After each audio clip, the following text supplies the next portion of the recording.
ותודה לקאי פקר שדיבר איתנו על הפדופילית שנסה אותו. ועכשיו אנחנו נגיע לחדשות שלנו. משקלוטי.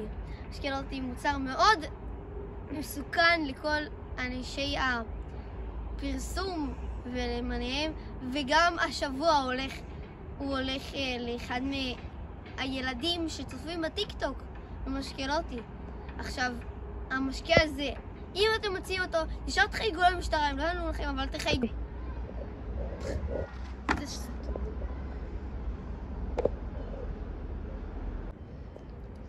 הלו, איזה שטויות זה המשקלוטי? שומע, זה לא שטויות בכלל. מה אתה מאמין בזה? זה לא שטויות. אני לא יודע מאיפה יש לי את זה. אני לא זוכר מתי קניתי את זה. קנית את מה? את המשקלוטי. אוי לא. מה אוי לא? זה בחר בך. זה בחר בי? אהה. אוי. אוי. מה אתם זה הכל שלי?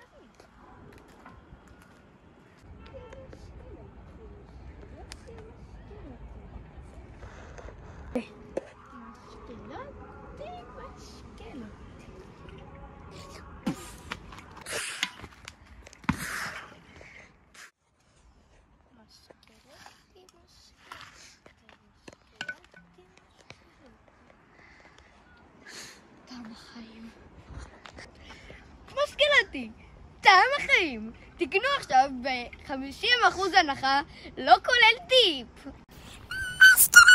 לא ממומן.